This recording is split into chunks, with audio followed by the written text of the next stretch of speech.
નમસ્કાર વિદ્યાર્થી મિત્રો, ધોરણ 10 SSC એટલે આપણા માટે ખૂબ જ અગત્યનું વર્ષ.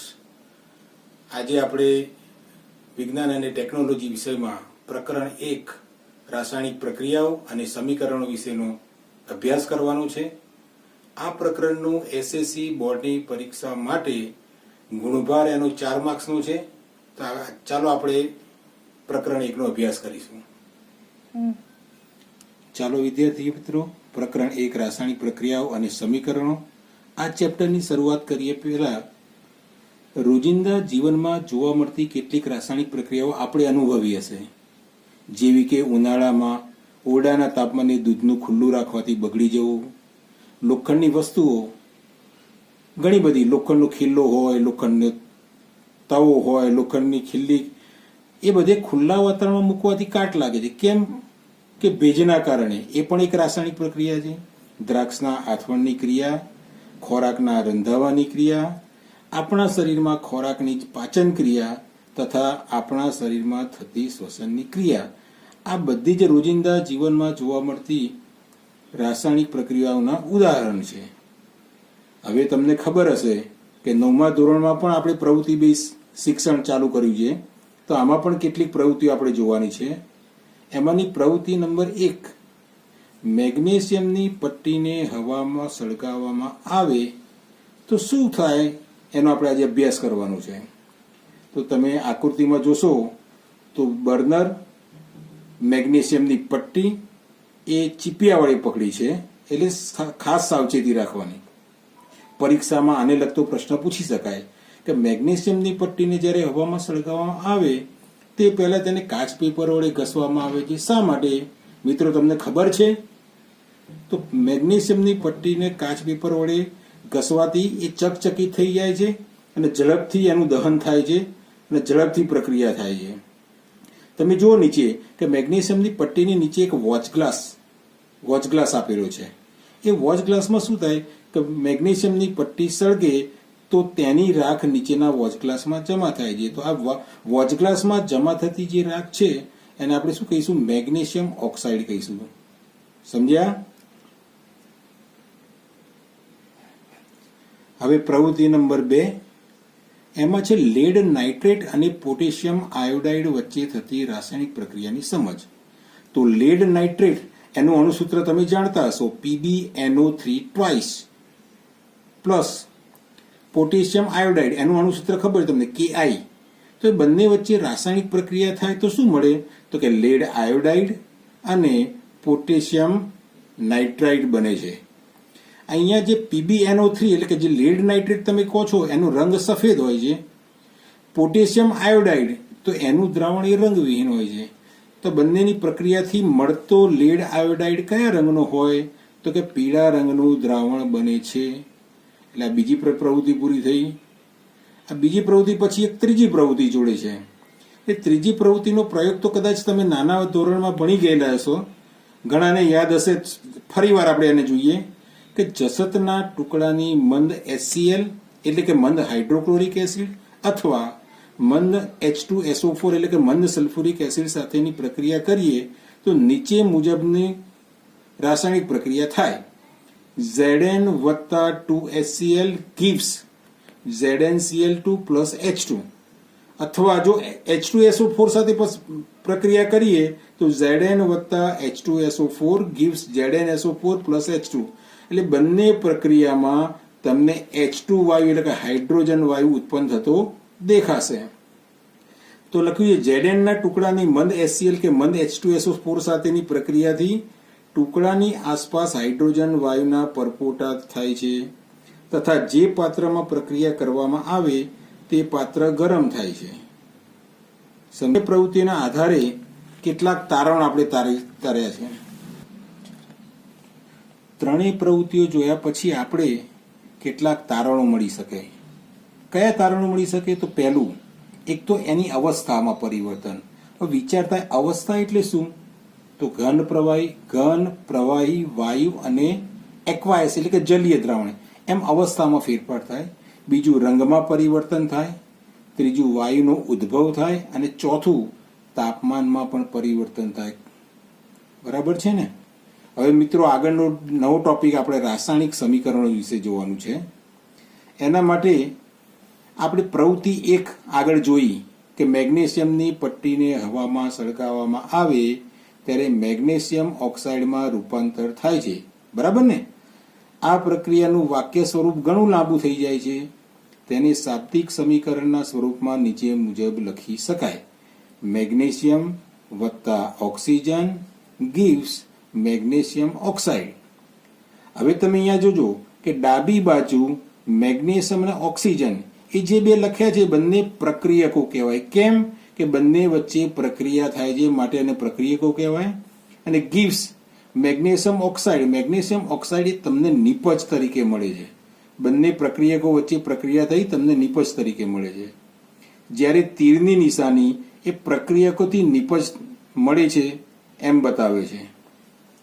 ઉપરની પ્રક્રિયામાં રાસાયણિક ફેરફાર અનુભવતા પદાર્થો પ્રક્રિયકો છે અને પ્રક્રિયા દરમિયાન નવો પદાર્થ ઉત્પન્ન થતો પદાર્થ મેગ્નેશિયમ ઓક્સાઇડ એ નિપજ છે. પ્રક્રિયકો અને નિપજો વચ્ચે તીરની નિશાની દ્વારા પ્રક્રિયકોનું નિપજમાં રૂપાંતર દર્શાવે છે. હજુ શાબ્દિક સમીકરણને રાસાયણિક સૂત્રોનો ઉપયોગ, આ શાબ્દિક સમીકરણ તમને જે આપ્યું છે અને રાસાયણિક સૂત્રોનો ઉપયોગ કરી ટૂંકમાં લખી શકાય. કેવી રીતે લખી શકાય આપણે બતાવું તમને નીચે કે મેગ્નેશિયમનું અણુસૂત્ર સંજ્ઞા Mg છે, ઓક્સિજનની સંજ્ઞા O2 છે અને મેગ્નેશિયમ ઓક્સાઇડની સંજ્ઞા MgO છે. આ જે સમીકરણ છે ને આપણે એને માળખાકીય સમીકરણ કહીશું. શું કહીશું? માળખાકીય સમીકરણ. મિત્રો, દળ સંચયનો નિયમ આપણે ધોરણ 9માં ભણી ગયા છે, બરાબર ને? એમાં શું હતું કે રાસાયણિક પ્રક્રિયામાં દળનું સર્જન, દળ એટલે દ્રવ્ય પણ એને કહી શકાય, એટલે કે દળ કે દ્રવ્યનું સર્જન થતું નથી કે વિનાશ થતો નથી. એટલે કે કોઈ પણ પ્રક્રિયામાં નિપજોમાં હાજર રહેલા તત્વોનું કુલ દળ એ પ્રક્રિયકોમાં હાજર રહેલા તત્વોના કુલ દળ જેટલું હોય છે. હવે નવો પ્રશ્ન આપણે સમજવાનો છે, નીચેના સમીકરણને સમતુલિત કરો. હવે કોઈ પણ સમીકરણને સમતુલિત કરવું હોય તો નીચેના 7 સોપાનો મુજબ આપણે અનુસરવું પડે. અહીંયા તમને એક ઉદાહરણ આપ્યું છે પ્રક્રિયાનું. Fe વત્તા H2O gives Fe3O4 plus H2. અહીંયા સમીકરણને આપણે સમતુલિત કરવું હોય તો 7 સોપાનમાં પહેલું સોપાન તમને શું કહેવા માંગે છે કે સૌ પ્રથમ દરેક સૂત્રની ફરતે એક ખાનું બનાવો. દરેક સૂત્રો અહીંયા જે આપ્યા છે એને માત્ર ખાનું બનાવી દેવાનું છે. આ તમારું પહેલું સોપાન છે. સોપાન નંબર 2માં અસમતુલિત સમીકરણમાં હાજર રહેલા જુદા જુદા તત્વોના પરમાણુ સંખ્યાની યાદી બનાવવાની છે. જેમ કે તત્વ કયા કયા બંને બાજુ થઈને, તો પહેલું Fe, બીજું H એટલે હાઇડ્રોજન, ત્રીજું ઓક્સિજન. પ્રક્રિયકોમાં Fe નો સંખ્યા 1, H એટલે હાઇડ્રોજનની સંખ્યા 2, ઓક્સિજનની સંખ્યા 1. તે રીતે નિપજોમાં Fe ની સંખ્યા 3, ઓક્સિજનની સંખ્યા 4 અને હાઇડ્રોજનની સંખ્યા 2 છે. હવે સોપાન નંબર 3, સરળતા ખાતર સૌથી વધુ પરમાણુઓ ધરાવતા સંયોજનના સમતુલનની શરૂઆત કરો. સૌથી વધુ ધરાવતા એટલે કે સૌથી વધુ ધરાવતો અહીંયા તમને સંખ્યા 4 આપી છે. એવું જરૂરી નથી કે નિપજોમાં જ વધુ સંખ્યા ધરાવતું પરમાણુ સંખ્યા હોય, પ્રક્રિયકોમાં પણ હોઈ શકે. હવે જમણી તરફ ઓક્સિજનના 4 પરમાણુ છે અને ડાબી તરફ ઓક્સિજનનો 1 પરમાણુ છે. ઓક્સિજનના પરમાણુને સંતુલિત કરવા ઓક્સિજનના પરમાણુઓ શરૂઆતમાં પ્રક્રિયકોમાં H2O માં ઓક્સિજન 1 છે એટલે બ્રેકેટની બહાર આપણે 1 લખ્યું છે. નિપજોમાં Fe3O4 તો અહીંયા ઓક્સિજનના પરમાણુ 4 છે તો બહાર 4 લખ્યા છે. હવે સમતુલિત કરવા માટે શું કરવું પડે? તો અહીંયા ઓક્સિજનનું 1 પરમાણુ છે, અહીં 4 છે તો 4 વડે આને ગુણી નાખો, 1 ગુણ્યા 4. અને અહીં તો 4 હતા એટલે 4 ના 4 આપણે મૂકી રાખ્યા છે. સમજી લીધું? સારું, ચલો. તો શું થયું? હવે H2O ની આગળ તમે કેટલા મૂકશો? 4 એકા 4 એટલે H2O ની આગળ 4 આવશે. હવે સોપાન નંબર 4, Fe અને H હજુ અસમતુલિત છે. Fe અને H નું સમતુલન થયું નથી. હવે H ને સમતુલિત કરવું હોય તો ઉપર જેમ ઓક્સિજનનું કર્યું એ પ્રમાણે હાઇડ્રોજનનું કરવાનું. હાઇડ્રોજનના પરમાણુઓ પ્રક્રિયકોમાં કેટલા છે અને નિપજોમાં કેટલા છે? તો શરૂઆતમાં હાઇડ્રોજનના પરમાણુઓ 4 ઇન્ટુ બ્રેકેટ H2O, એટલે આગળ કેટલા આવશે? 4 દુ 8, એટલે બ્રેકેટની બહાર 8 આવશે. તો હાઇડ્રોજનના પરમાણુઓ આગળ H ની આગળ H2 ની આગળ 2 છે, તો અહીં શું થાય? 2 ગુણ્યા 4 થશે, એટલે અહીંયા આવશે શું આવશે? Fe 4H2O Fe3O4. એટલે અહીં તો ઓલરેડી 2 તો હતા જ, આપણે હવે આગળ મૂકવા પડશે 4, એટલે 4 દુ 8 થઈ જશે. હવે સોપાન નંબર 5. હવે Fe ને સમતોલિત કરવા માટે Fe ના પરમાણુઓ પ્રક્રિયકોમાં કેટલા છે ને નિપજોમાં કેટલા છે? તો શરૂઆતમાં Fe પ્રક્રિયકમાં કોઈ નથી, એટલે આગળ 1 મૂકી દો. નિપજોમાં Fe3, તો 3 પરમાણુ, એટલે આગળ 3 મૂકો. અહીં 3 લાવવા માટે 3 વડે ગુણવા પડે ને, અહીંયા 3 ના 3 રવા દો, એટલે શું થશે તમારે? આ જે 3 એકા 3, એટલે Fe ની આગળ 3 આવશે. બાકી બધું તમારે સમતોલિત ઓલરેડી થઈ ગયું છે. હવે સોપાન નંબર 6 શું કહેવા માંગે છે? કે સમતોલિત સમીકરણની ખરાઈ કરવા સમીકરણની બંને બાજુના તત્વોના પરમાણુની સંખ્યા સમાન હોવી જોઈએ. જો ગણી લઈએ આપણે, ચલો Fe3, તો અહીં પણ Fe3 થઈ ગયા, બરાબર.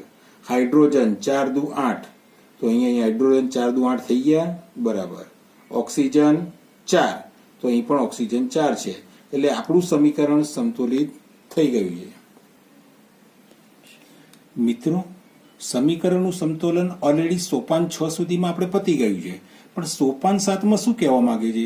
કે રાસાયણિક સમીકરણની વધુ માહિતીપ્રદ બનાવવી હોય અને તેમની ભૌતિક અવસ્થાઓ તમારે લખવી પડે. ભૌતિક અવસ્થા એટલે આપણે શરૂઆતમાં જ જોયું હતું કે ઘન અવસ્થા એને S વડે દર્શાવાય, પ્રવાહીને L વડે દર્શાવાય, વાયુને ગેસ અવસ્થામાં એટલે G વડે દર્શાવાય, જ્યારે જલીય દ્રાવણને એક્વાએસ તરીકે દર્શાવાય છે. તો અહીંયા આપેલા સમીકરણ આપણે લોખંડ આયન છે એ ઘન સ્વરૂપમાં, એટલે નીચે આપણે S લખ્યું છે. H2O પાણી એ ગેસ સ્વરૂપમાં એટલે વરાળ સ્વરૂપમાં છે, જ્યારે Fe3O4 એ સોલિડ સ્વરૂપમાં છે અને હાઇડ્રોજન એ ગેસ સ્વરૂપમાં છે, બરાબર.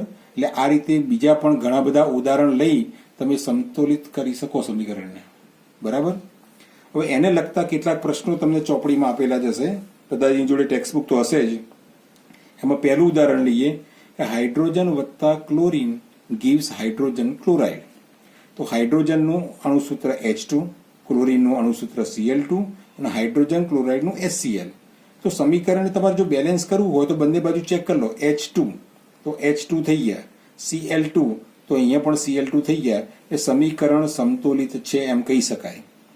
બીજું એક સમીકરણ તમને આપ્યું છે કે બેરિયમ ક્લોરાઇડની એલ્યુમિનિયમ સલ્ફેટ સાથેની પ્રક્રિયાથી બેરિયમ સલ્ફેટ અને એલ્યુમિનિયમ ક્લોરાઇડ બને છે.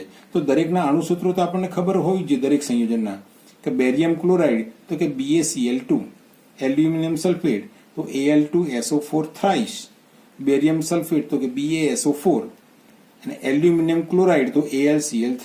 હવે સમીકરણને અગાઉ આપણે જેમ સમતુલિત કર્યું હતું એ રીતે આમાં પણ કરી શકાય કે Ba3 તો કે Ba3 થઈ ગયા, Cl2 એટલે 2 તરી 6, Cl તમારે 6 થાય તો 3 દુ 6, એ પણ સમતુલિત થઈ ગયું છે. Al2 એલ્યુમિનિયમના 2 પરમાણુ, તો એલ્યુમિનિયમમાં 2 પરમાણુ છે. સલ્ફરના 6 તરી 18, તો કે સલ્ફરના ઓલરેડી થઈ ગયા છે.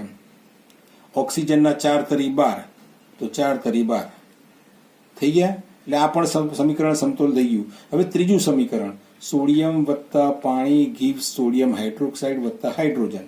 સોડિયમનું અણુસૂત્ર Na, પાણીનું H2O, સોડિયમ હાઇડ્રોક્સાઇડનું NaOH, હાઇડ્રોજનનું H2. આ અગાઉ કર્યું હતું એ પ્રમાણે પણ સમતુલિત થાય આગળ. Na2 તો Na2, હાઇડ્રોજન 2 દુ 4, તો હાઇડ્રોજન 2A અને 2A એટલે 4 હાઇડ્રોજન થઈ ગયા, અને ઓક્સિજન 2 તો ઓક્સિજન 2.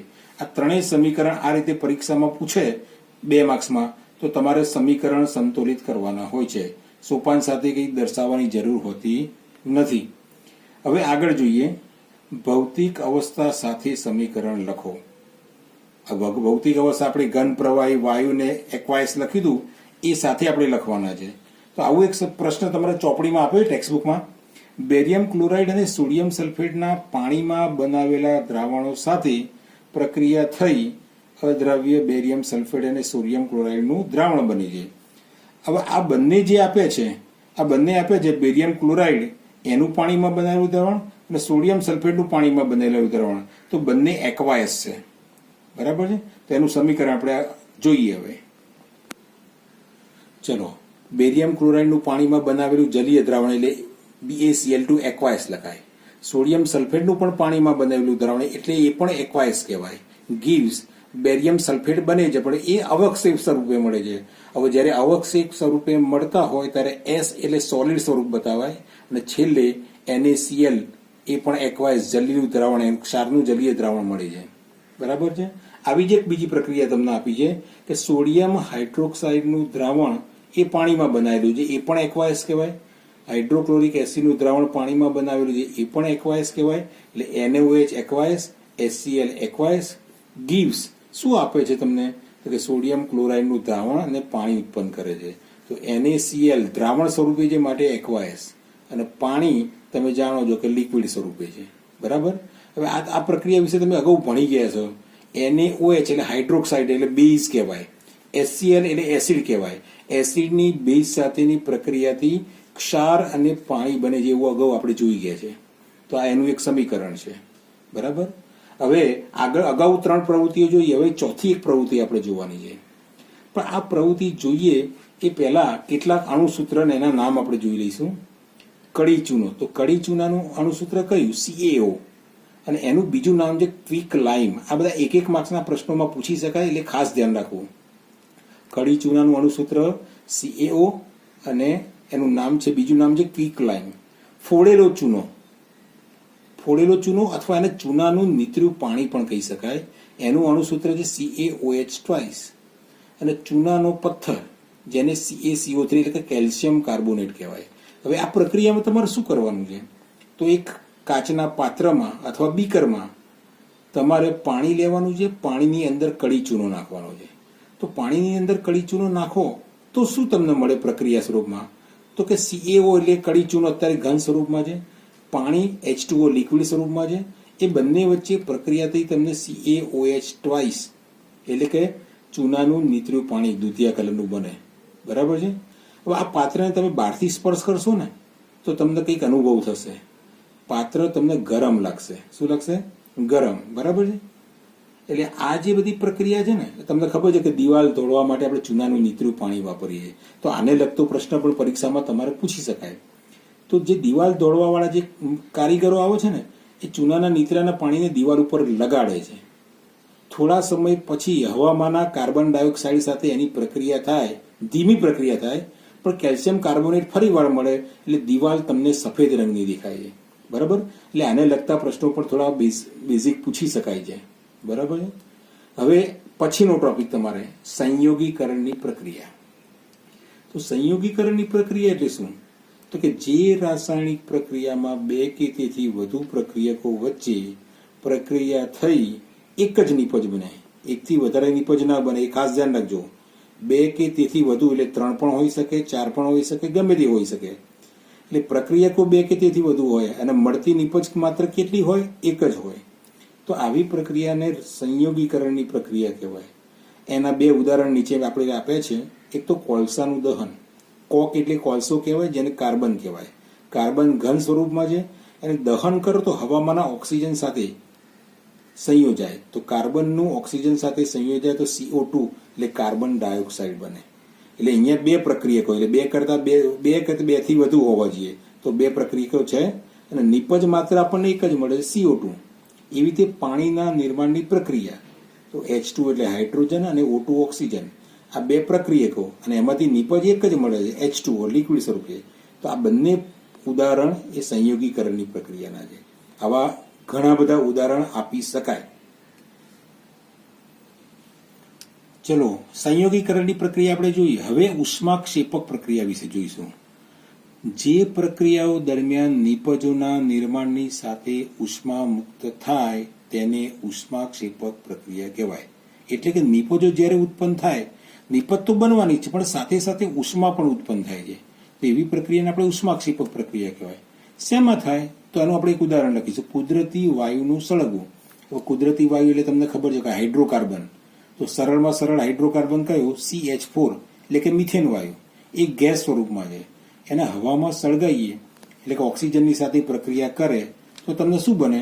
તો CO2 એટલે કાર્બન ડાયોક્સાઇડ અને પાણી છૂટા પડે. બરાબર? તો કાર્બન ડાયોક્સાઇડ છૂટા પડે તેની સાથે સાથે ઉષ્મા પણ ઉત્પન્ન થાય છે. માટે આ પ્રક્રિયાને આપણે ઉષ્માક્ષેપક પ્રક્રિયા કહીશું. બીજી પ્રક્રિયાનું ઉદાહરણ છે શ્વસનની ક્રિયા ઉષ્માક્ષેપક પ્રક્રિયા છે. આ પ્રશ્ન તમે 2 માર્ક્સમાં કારણમાં પણ તમને પૂછી શકાય, આ ઉદાહરણમાં પણ લખી શકાય કે તમને એવું પૂછ્યું હોય કે શ્વસનની ક્રિયા ઉષ્માક્ષેપક પ્રક્રિયા જે કારણ આપી સમજાવો, તો શું આપશો? કારણ કે આપણને જીવન જીવવા માટે ઉર્જાની જરૂર પડે છે.